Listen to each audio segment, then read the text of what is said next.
Tisha, Lauren. and this is the Open Booked podcast.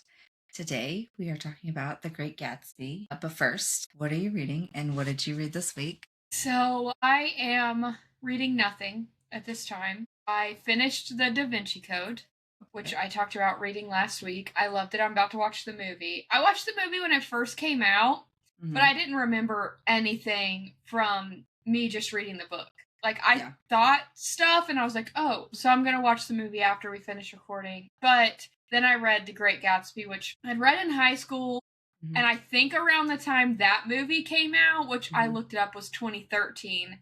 And so I haven't read it in 13 years. So that was nice. What about you? You've been on vacation, so you either got a ton of reading or none. None. I think so. Before vacation, I read No More Tears: The Dark Secrets of Johnson and Johnson by Gardner Harris, and that will just piss you off. And then Shit My Dad Says by Justin Halpern. Hilarious. Okay. Reckless. I think I had read that one last week. And then Harry Potter and the Chamber of Secrets I finished while on vacation. The second one. You are starting Harry Potter. Yes. But not the full cast audio. I'm just listening to whatever's available on Libby. Yeah, I'm finally listening to all of them. And I just realized I didn't get my Gatsby book out. I'm gonna grab that. This is the one that I had a water bottle spill in my car and it got wet. I hate when that happens. Luckily, just it was give just it some water. character. Yeah. Yeah. Water's best case. Not sticky. Yeah. But that's all. And then, of course, Gatsby. This is, I think, my third read because I read it in high school. And then I read it, I thought it was last year, but apparently it was 2 years ago. And this week I listened to it again. It's a nice short listen. Yeah. Did you listen to the Jake Gyllenhaal version? No. I did because I think I got it for like $1 or $2 on sale. And it sounded like him, but also didn't sound like him. Huh. It was good. It was like he did a good job, but it was also, I also kept saying, like, is this Jake Gyllenhaal? Like, I'm not hearing it, you know? Yeah. Thanks to the movie, I always just picture Caraway as Tobey Maguire. Oh, for sure. I will say it did help me to have that's one thing is the movies or the books are always better, right? Yeah. But it's nice to have a cast in your head going into reading a book. Yeah. So I think best case scenario is you have seen the movie and you're like, oh, it's okay. Or you haven't seen the movie and you just Google the cast. Then you read the book so you can match it up and then get disappointed by the movie. I will say I have a hot take in this. I actually think the movie was just as good as the book. Yeah. Yeah. I feel like it ended just a little bit differently, but yeah, just as good, both of them. Yeah, I actually had a comparison for us to talk about, later in the ep, but about that because I feel like everyone's seen that movie. It's Leo, so everyone's seen it. Yeah. Did you get your book of the month? Should watch it. I did finally. Yeah, you should watch it. Good. Show us what you got. Secret Lives of Murderers' Wives. Cute cover. Who better to catch a killer than those who have shared their lives with one? I love that. Yeah. By Elizabeth Arnott. I've never heard of her before, so this will be interesting. Me either. And then, of course, my lolly, my free one, Wild Dark Shore. And I didn't notice on the back, there's you can barely see it. It's the Lolly Award, like a print, but it's shiny. Like the rest of this is matte, so you can just barely see it. Okay, yeah, that's cool. I didn't notice that on mine either. Oh. I forgot. Because we picked this book, we got this little bookmark that has seeds in it. So you plant these little flowers and they grow into wildflowers. I'm so glad you said that because I have that bookmark sitting on my desk. Yeah. The 2025 Lolly winner, Wild Dark Shore, is a tale of care, choice, and what endures. Mark the moment with these orange cosmos seeds. Orange cosmos, okay. Yeah. And then my last one is This Story Might Save Your Life by Tiffany Crum, which just came out. Too. Like the 28th, I think, or the 21st of March. So actually, I think it comes out the 28th, and we're recording on the 22nd. So this is way early. A little early. Yeah. You got any books? Yeah, I actually had a Barnes and Noble gift card for my birthday that I hadn't spent yet. So I went last weekend to Barnes and Noble and got it. So, first and foremost, we actually talked about this book being a release and we were like, "Wait, we didn't even know about it." They had a whole table for it. Blood and Roses, Callie Hart, and look, Oh, yeah. it's volume 1 and I was trying to like log it in Storygraph that I bought it and it kept popping up all this other stuff of like 1 through 5 combined and I was confused. Maybe she had it on like fiction.net before or something. I don't know, but I ended up finding it, but the IBSN or ISBN was pulling up all sorts of stuff when I was scanning it. So, Weird. yeah. Maybe it's Yeah. not new. Maybe it's just re-released as like this volume or something. I don't know. Yeah, because I've never seen or heard of it. And then I saw the volume 1 thing when I was like putting them in the list, and I was like, what does that even mean? Yeah, I was confused. So we'll see when I get to it. Well, how far it is down the TBR, we never know.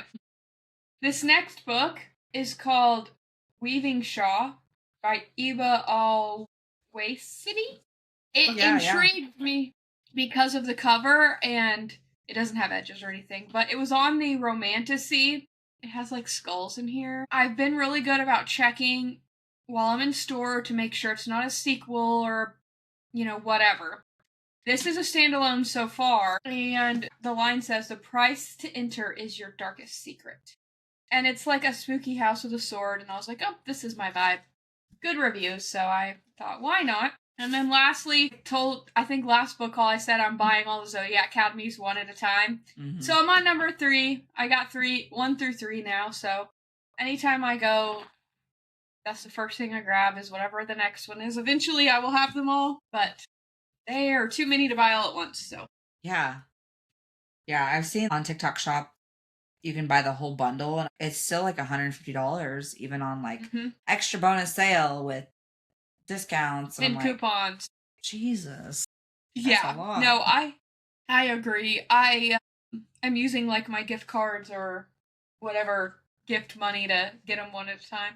I also am going to be weird about them all being from the same place now and being the same size, and so I have to stay true all the way through to Barnes and Noble, unless they have the same everywhere else. But you literally never know. So Yeah, it's too hard to guess. yeah. Anywho, did you do anything fun on your vacation? There were too many of us to like go out on our own. And I didn't want to leave my sister and my mom rode with us in both of our vehicles, and I didn't want to leave them stranded. So we did everything together. We didn't go do any shopping. We didn't do anything. Like we went to the boardwalk, but it was freezing. We could see our breath. Like we went in a store because it was cold and windy, and they got mad because my niece was cranky. It was near the end of the day. She hadn't had a nap and it was the whole thing. And they were like really rude to us because she was fussing. Not like full out screaming, but just like whining. I'm like, Yeah. she's a toddler and you want us to spend exorbitant amounts of money with you when you're going to be rude to us because we are trying to escape the cold wind? Was it like teenage kids working? No, it was old ladies. Wait, usually old ladies are like, oh, that poor baby.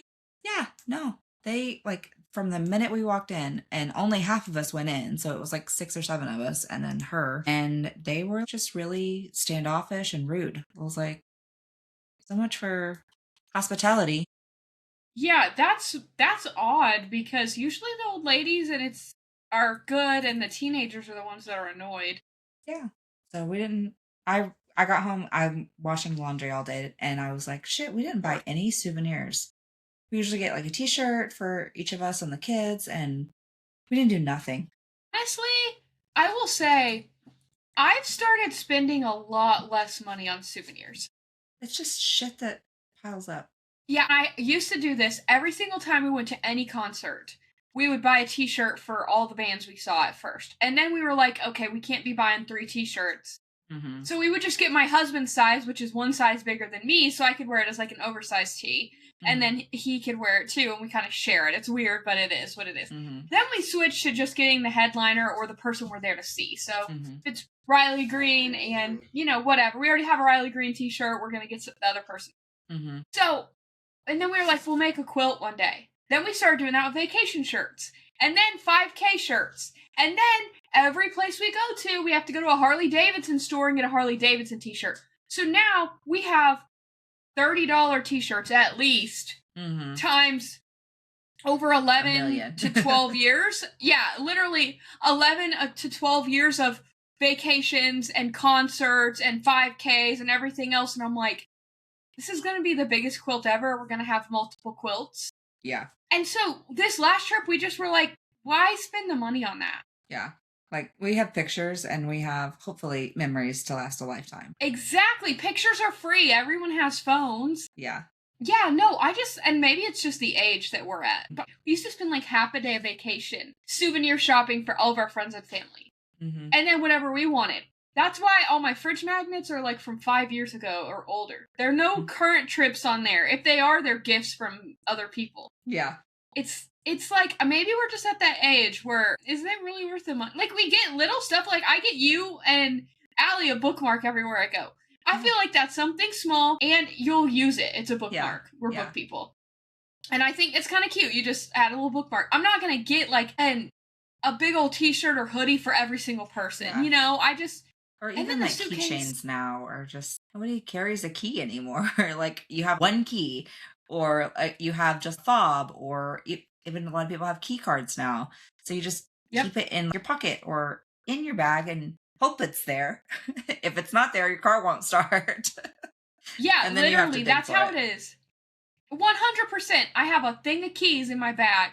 Never get them out. I remote start my car from my app if I need to. Mm-hmm. My car starts from me having it in my bag. My work, I walk in, my fob's in my purse, or my app on my phone. My front door is a keypad. It's like, no, you're right. No one uses keys anymore, and I just thought about that. Yeah, no keychains. Like, my son collects them, and he just carries them on his backpack because he doesn't have keys. He's 13. Yeah, that's a cute little thing for a 13-year-old, though. Yeah. Put him on his backpack. That's cute. Yeah. But then it's like half the weight of his backpack, and he doesn't need that many keychains. Yeah, that's true. Also, something that we've always done that's free that has got us in trouble with TSA a few times is not trouble, but we have to get extra screened.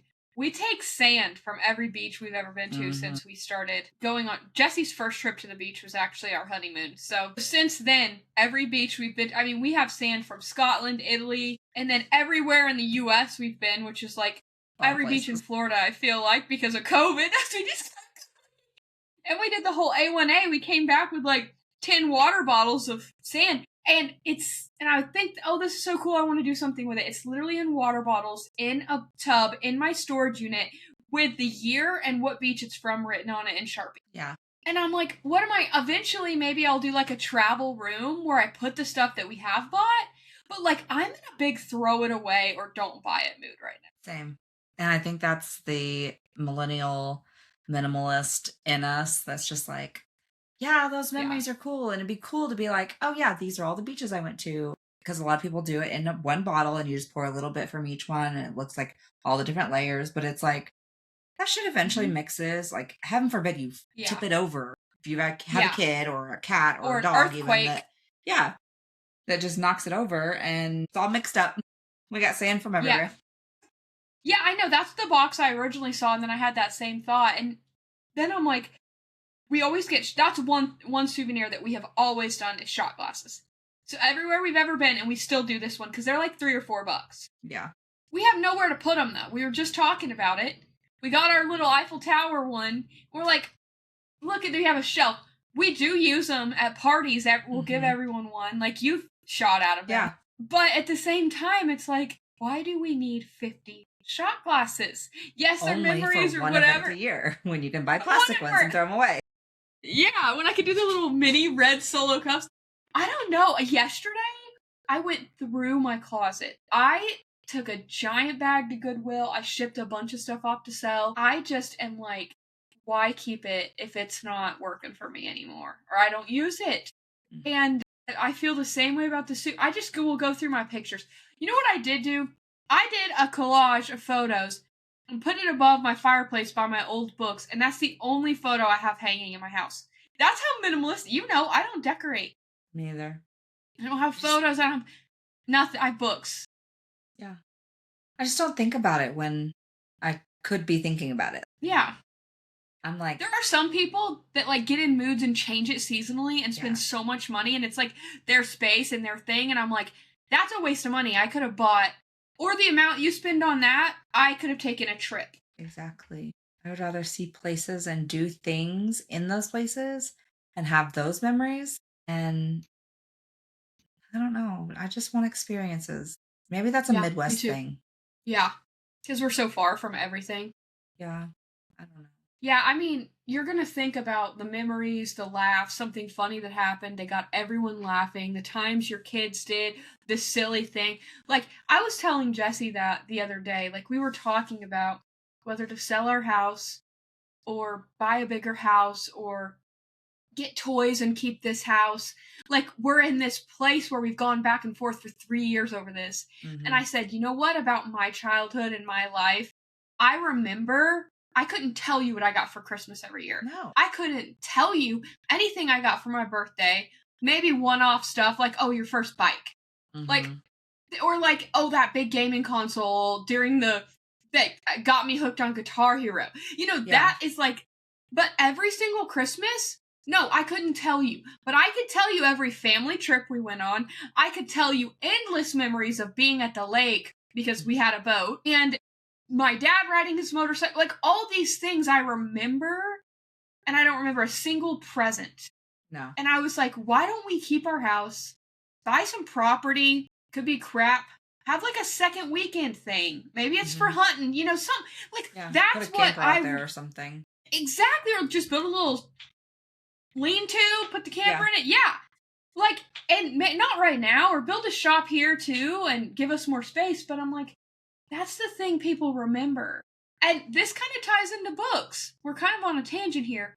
But you remember those books too. You remember where you were when you finished certain books. You remember what you said. You remember what was going on with your life. It's that stuff that sticks around. Yeah. Yep. So much more than just like things and toys that break. Mm-hmm. Yeah, I mean, I know kids who have everything. They don't take care of it, and that's fine. That's their parents. That's not my circus or my monkey, but you know, they're not going to remember the time they played with that toy all the time necessarily, or that broke it how it broke. They're going to remember the Thanksgiving trip that the whole family went on. Yeah. Summers at the lake where they made friends. Like that's what they're going to remember. For sure. Anywho, let's get back on track. Reminders of him. Last week we were recording, we told you all that we were going to see it with the girly pops. Yep. Theater was pretty empty. I'm pretty sure we were the only people in our whole row. Yeah. Yeah. Noon on Saturday or whatever time it was. Honestly, it worked out great. Okay, tell everyone what you think. This is like your favorite book. I loved it. I feel like it was really close to the book. Yeah, there were a few things that we noticed pretty quickly. I think because of ratings and just wanting it to be kind of a family movie, they did change, obviously. Is that a fucking pigeon to is that a darn pigeon? Freaking. Or freaking pigeon. Yeah, I was like, I mean, that's kind of cheesy, but it's better. And they can't say is that a fucking pigeon all throughout the movie. But yeah, it was really good. They did a lot better job with this than they did It Ends With Us, for sure. And I think because Colleen was an executive producer and writer on it, like it stayed true to the story. Yeah, I agree. I think the only thing that I really missed was Ledger's parents.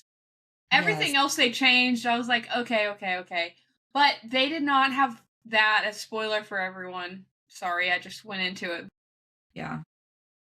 I'm guessing it's like casting budget or something like that. They just didn't have the, budget for the other characters.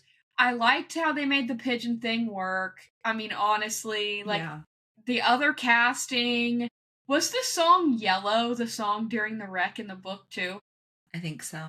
Okay, because this song, I'm never going to be able to hear it again because I got personally victimized by that movie and my Oxford year. Within 12 months. Yeah. I talked about it on here. Go listen to those episodes if you want to hear me bitching about it, but not that anyone does. That song is now a trigger for me. So, thanks. Yeah. That's like, I won't ever be able to hear, is it Jason Mraz? I don't want to be, now I've got to look it up. I don't want to be anything. Yep, I can't ever hear that without thinking of One Tree Hill. Oh yeah, that's the One Tree Hill song. Yeah. And what's another one? The Snow Patrol song for Grey's Anatomy. Yeah. Chasing cars. You can never yes. think of that without Grey's Anatomy. So somebody dying in Grey's Anatomy. It's like, it's nice to have that like connection in your mind, like that imagery every time you hear that song. And then you have something very traumatic that happens when you hear it like this. And it's like, well, fuck, now it's kind of ruined for me. And then you get why Kenna doesn't listen to music. Yep. It's like, you get sad. It. I love that they did that playlist thing. That to me was a big thing. And I'm really glad they included. I feel like all the big stuff that make you like them still happened. Yeah. And the little character, the special needs girl from the grocery store, stole the show just like in the book. Beautiful job. Yeah, perfect. Loved her. LeJerk. Man. Lainey Wilson did good too. I mean, she's not in it a ton. Yeah. Our friend Allie that was with us was like, wait, that was Lainey Wilson after the movie? She's like, I've never seen her. And I was like, everybody's seen her ass, I feel like. Yeah. Yep. Anywho, that was a great movie. We encourage you guys to go see it. Probably one of the better book-to-screen adaptations. Obviously, we're very critical. If you've listened to us before, you know this. I put this up there in the same as, like, The Housemaid. Oh, yeah. Yeah. Yeah, I mean, obviously, there were, changes that they had to make just for time. And even with, like, some of the key moments that they took out, it still made sense. And it still, like, went well. Like even taking his parents out where they like barge in on them in his house and they're post sex and they still had a parent barge in, so it still like made sense and it all worked. Yeah, no, for sure, I agree. Okay, you want to run through your books coming out soon? Yes, there are a lot for the second week of April. So ending April 14th. There. I know, it is wild. A Japanese Gothic by Kylie Lee Baker. Horror. I kind of like the cover on this one. Oh yeah. It's got like the cherry blossoms. Cherry Baby by Rainbow Rowell. Which... we read a Rainbow Rowell. Romance. The Auction by Sadie Kincaid. Dark romance. Yeah. Last One Out by Jane Harper. Mystery and thriller. Which Jane Harper does a lot of mystery and thriller. The Thorn Queen by Sasha Payton Smith, fantasy. This one looks kind of anime. I Could Give You the Moon by Anne Liang. Too Close to Home by Serafina Nove Glass, mystery and thriller. Stranger Things Have Happened by Casey West, romance. Looks cute. Yeah. While You Were Seething by Charlotte Stein, romance. Okay.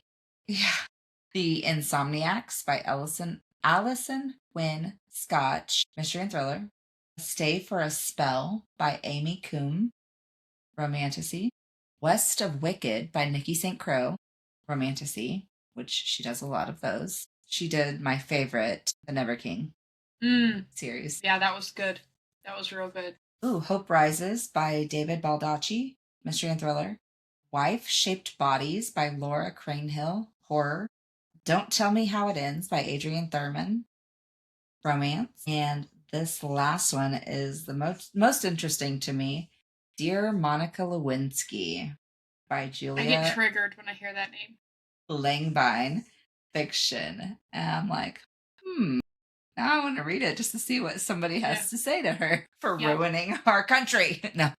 For giving this state on my shirt a bad reputation.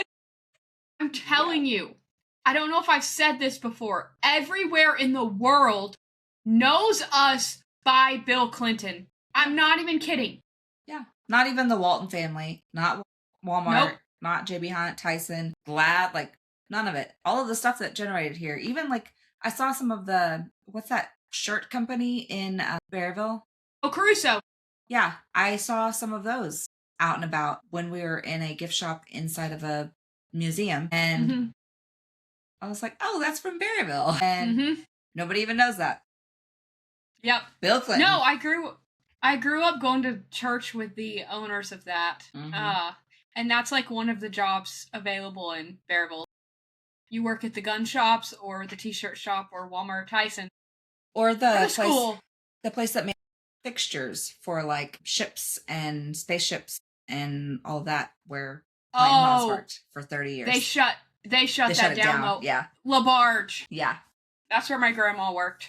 Yeah, because we did a tour of a naval ship, and Jeremy was like to Kaylin, he's like, Granny and Grandpa made these for like 30 years. May have made these, but maybe not. Yeah, that's cool. Yeah. Yeah, I forgot about LaBarge. That was a really big workplace. Yep. But yeah, no, people ask when you're out and about, where you're from, and we say U.S., and they're like, well, duh, Jesse's wearing a baseball cap. Like, of course you're from the U.S. And then we say Arkansas, and they either have no clue, and we have to say, bye, Texas, and they say, oh, okay, Texas, or they say, oh, Bill Clinton, Johnny Cash. Okay, are we ready to jump into the book? Yeah, let's go. Okay, spoiler alert for Great Gatsby by Scott Fitzgerald, the movie and the book, because we're going to talk about both. Very similar, so. Okay, I love this book. I feel like of all of the historical books that we've read so far, or that I've personally read, this is one of the easiest ones to follow, to understand the bigger picture, the meaning. I think some of them, like our last one, Wuthering Heights, is much more difficult to comprehend or understand. This one, maybe because it's a little more modern, it's still a classic, but it's a little bit more modern, so it's easier for us to follow. It's also 100 years old. And we say a little more modern. I was like, wait a second. First published in 1925. Right in the height of the 20s. I'm just mind blown right now. This is a fucking 100 years old. Okay. Just talking book to movie comparisons. I asked ChatGPT to make me a list of the biggest differences. Because I hadn't watched the movie in a long time. Mm-hmm. The biggest change was Nick, and that he was in a asylum. Or what is it? Mental institution. Not just in the movie he was. Not in the book. Yeah, I didn't remember that in the movie either. I remember him writing the thing, right, throughout the movie, but at the end, it, like, flashes to him, like, talking with a therapist and, like, writing this story. Like, that's part of his journey. Huh. In the book, he just narrates it. Yeah. But it also said Gatsby's parties.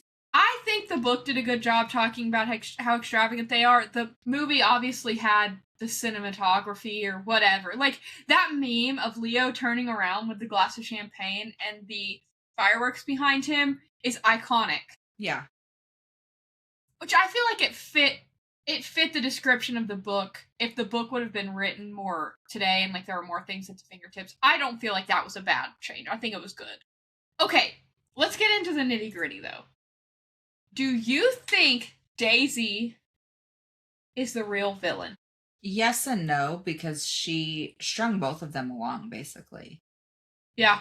And then didn't actually take the blame or come forward. She was going to let Gatsby take the blame, and he ultimately did. Took the blame for Myrtle, and then just kind of went about her life like nothing ever happened. I'm sure it ate at her because she was a very fragile mentally person. So I think that's part of why her husband had to take her away, because I think she would have ultimately gone and like confessed out of guilt for Gatsby's death. Not even out of guilt for the fact that she killed someone, but because Gatsby died. She would have gone and like thrown herself on the stone and been like, I did it. It was me. Hang me from the gallows or something. Honestly, can we also talk about how people were so much more dramatic back in the day? Like, I think we talked about this a little, but like every old book we read, we're like, bitches were people want to say we're dramatic now, ain't got a clue. Yeah. Like sitting around in the room talking about how hot it is. Can you imagine getting married to someone in this heat? Or like, oh my god, let's open another window. There's no other windows. Well, then we're gonna need an axe. Bitch! That was such a dramatic line. I was like, you're in a private room at whatever hotel that Mm-hmm. was, the Plaza. Yeah, which is fancy. Yeah, the fans is like the hotel in New York. Yeah. Anywho, and I also think the book did a better job of making you realize that Daisy's maybe mentally unwell, depressed, something. Maybe it's a postpartum thing. I don't Definitely. know because she doesn't seem to be like infatuated with her child. And I just got hints like the way through, okay, she's dealing with something and she is so used to being the light of the room and getting all the attention and being the it girl that she's like putting on this mask. But I feel like the book did a better job of making you see that than the movie, Yeah. which Yeah. is And odd. I mean, I think she was almost in a depression when she was pregnant because the way like when she found out she was having a daughter, she's like, I hope she's a fool because it's the best thing you can be. Ignorance is bliss is basically how she wanted her daughter to live.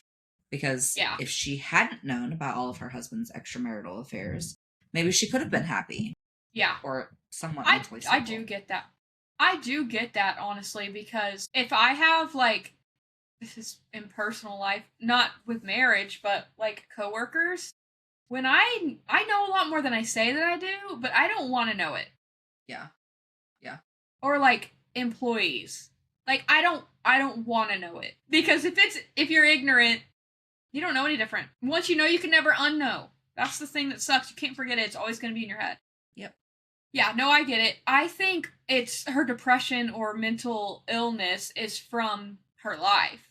She Yeah. chose money, and like, I mean, this kind of tracks today too. I mean, Yeah. in movies and TV today, 90% of the rich people you see portrayed on TV, like, they're not happily married. Yeah. They're married because of prominent families, borderline arranged, or hey, they had an affair, but let's stay together because money and kids and, whatever. Yeah. When you don't follow your, like, love, your heart, which I guess she thought she was, that's why it sucks for her. I mean, she chose money ultimately, but at the Yeah. beginning, she actually did love him, Yeah. which I feel like probably happens too. Yeah. Which, I mean, there's always that like fine line, and it's hard to especially down the line, figure out what it actually was. Was it infatuation because they were fun and exciting and had money? And Hmm. then you realize it's not actually love because you then resent each other Yeah, for all of the same yeah, things. for sure. And I like that I feel like this book was ahead of its time with that. Yeah. And the trees, honestly, what a wild time. I find them so fascinating. Yeah. So I love the setting. But yeah, I feel like this book was definitely ahead of its time. I feel like the 20s was a big like separation. Like Hmm. before everyone was kind of, within a certain range of prosperity. And after the crash of the market in the 20s, the disparity grew. Rich people got richer and poor people got poorer. And that's where kind of the division was created Yep. that still exists today. Like, Yep. I mean, even driving, you know, we were in Virginia Beach and some neighborhoods you could tell were very affluent, huge houses that were likely Airbnbs, like the one we stayed in. And then two streets over, it's like there's a hole in their roof and they've covered it with Yeah. a tarp because they can't afford to fix it. Hmm. And it's like that's portrayed in pretty much everything that you see. I mean, the Pogues and what you call it in Coop. Outer Banks, like, yeah, the Pogues and Kooks, like, there's separation everywhere, and you can see it displayed anytime you travel, anytime you read a book or watch a movie. There's always a separation, and I feel like the 20s was like the catalyst of that division just getting bigger and bigger. Yeah. No, that's a good point for sure. And I think Nick even kind of talked about it because he's like, I don't have money. My parents have money, but I'm just trying to work and make my own living. And even just like the division of his yard and Gatsby's yard side by Hmm. side, he's living in basically a little shack in the backyard of Hmm. Gatsby's house. And he's like, well, I would want to have your lawn mowed before Yeah. you invite your cousin over. Your cousin knows you don't have money, but I don't want her memory of this meeting, even though she doesn't know I'm going to be there. I don't want it to be tainted by your grass being unmowed. Yeah. I also think it's interesting that I think none of this would have happened, if I'm being honest, if Gatsby wouldn't have forced her in that moment to say that she wasn't in love with him. 100%. If that none of that would have been handled that way, she wouldn't have been driving, Myrtle wouldn't have ran out, all of that would have never happened. Yeah. Tom and his big fat mouth acting like that was his new car started it. Yeah. But I don't think it would have gotten any further had they not. Gatsby needed to hear her say that she never loved him, that she always loved Gatsby, not Tom. Yeah. For whatever journey he was on, because he always loved her. Yeah. And I think the fact that she moved on bothered him, and he needed to think that she didn't. Mm-hmm. And he couldn't just drop it. If he would have just dropped it, I feel like, okay, they probably would have gone back, continued having an affair. The Myrtle thing would have came out because the husband figured something out, and everything would have blown up eventually, but maybe not so much death. Yeah. That's my hot take. Yeah, even the whole time I was listening to it, all I could think about was in high school we had to read this and the teachers are like, what is the imagery trying to evoke? What are the words? What does it mean? I'm like, it's just a fucking story. Leave me alone and let me enjoy it as it is. Like, why does the yellow have to mean anything? Why do the glasses of the who was the guy? The T.J. Eckelberg's Eyes of God watching them, and the green light. Yeah. Why does it all have to mean anything? I know it means stuff, but just let me enjoy the fucking story for a minute. Yeah. Also, another, I think, like a moral, maybe, instead of getting into the weeds, a moral lesson could be that money doesn't buy happiness or friendship. Who was there for Gatsby when he died? The person who lived next to him that had just met him, and his dad. Yeah. Like, who was really just curious about him. Yeah. Not even like a real friend, probably in Gatsby's eyes, other than the fact that he made that connection for him to Daisy. But I think he only did all of the funeral and everything just out of guilt for being so curious and for not actually being there to protect him, maybe? I don't know. He felt guilty because no one else was, but also, I'm sure there was a multitude of reasons, but I have a real life story that I know someone who was very bitter. I know someone. He was my neighbor. He was very bitter. His kids, no one came to visit him. And this was really sad. He yelled at us all the time. He yelled at every neighbor all the time for walking the dogs in the street on a leash. I'm telling you. He was horrid. And I hate to talk ill of the dead, but he didn't have anyone, and he died in his home, and the mailman called the police because his mail was overflowing, and he thought, something's wrong, his car's here. And he was dead in there for over a week. And that's so sad. I think it kind of relates to the Gatsby thing. This guy was mean and pushed everyone away, and he had children. That's what's the worst part of this. And then this Gatsby he wasn't mean, he was overly nice. He did too much for too many people to try to prove himself, and it meant nothing because none of them were true friendships. Yeah. I think that's the biggest lesson I take from this is you can't buy friendship or loyalty. Yeah. Pick your circle, you know? Yep. Ooh, I like this. Iconic line. They were careless people. They smashed up things and creatures and then retreated back into their money. I loved that. I caught that in the book when he was saying it. I was like, he said they, talking about Tom and Daisy. Yeah. Yeah. I agree. Yeah. I was like, that's a good quote. Ooh, talking point. Is Gatsby noble for protecting Daisy or tragically delusional? Because he made sure to tell all of his staff the open car, the convertible, does not leave the house for any reason. Not for running errands. No, nothing can be seen about this car because obviously it has damage. It can't be sent out for repair because somebody will make note that there's damage to the front end, and that yellow car is what was seen when the woman died. He thought she was going to call. He kept the line open for a call from Daisy. He was delusional, thinking that she loved him as much as he loved her. And that all of the things he acquired would make her happy. with Yeah. him or make her want to pick him over her husband. He was trying to prove himself, like, I can be wealthy too. Yeah. Yeah. And then when she is there, he's like, she doesn't even like it. She doesn't like all the things and the people that I've surrounded myself with. So he She was kind didn't. of Yeah. devastated then. Yeah.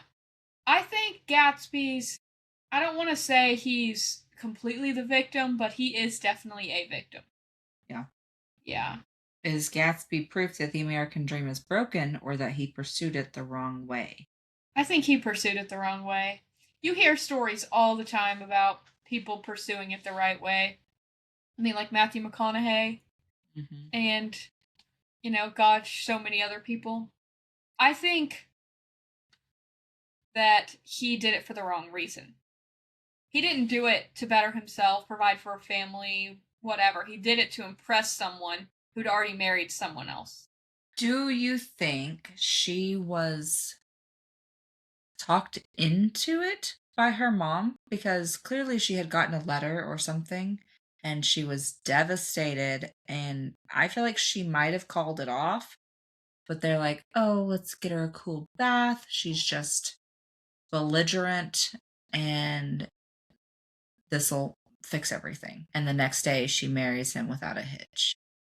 Yeah. Oh, she definitely was pressured into it. I don't think she didn't love him, but I think she was second guessing it. Yeah. Symbolism. The Valley of Ashes is mortal decay beneath wealth. Hmm. Gatsby's parties are illusion versus reality. And then the dad being so proud of him. He got the picture of the house and like you could Yeah. tell he had shown it to everybody he knew ever. And he was Yeah. so proud of it. He's like, I think it shows well. Like, Yeah. And, if and he was only, like, it does. yeah, if only you knew what he had to do to get it. And I mean, he did at least make good on, even though they were estranged, he went back and bought his dad a house. Yeah, he took care of him. Yeah. Yep. Great classic. Yep.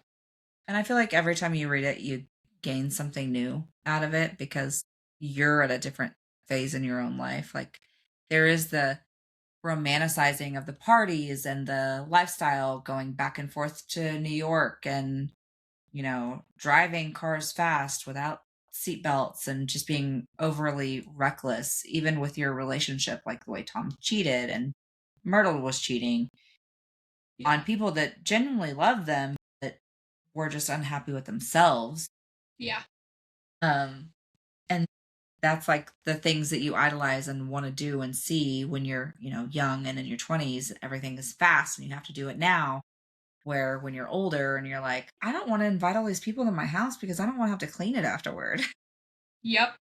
I know it'll be fun, but fuck, I Hmm. don't have a team of cleaning people and servants to clean it all up for me. I don't want to do it. Yep. For sure.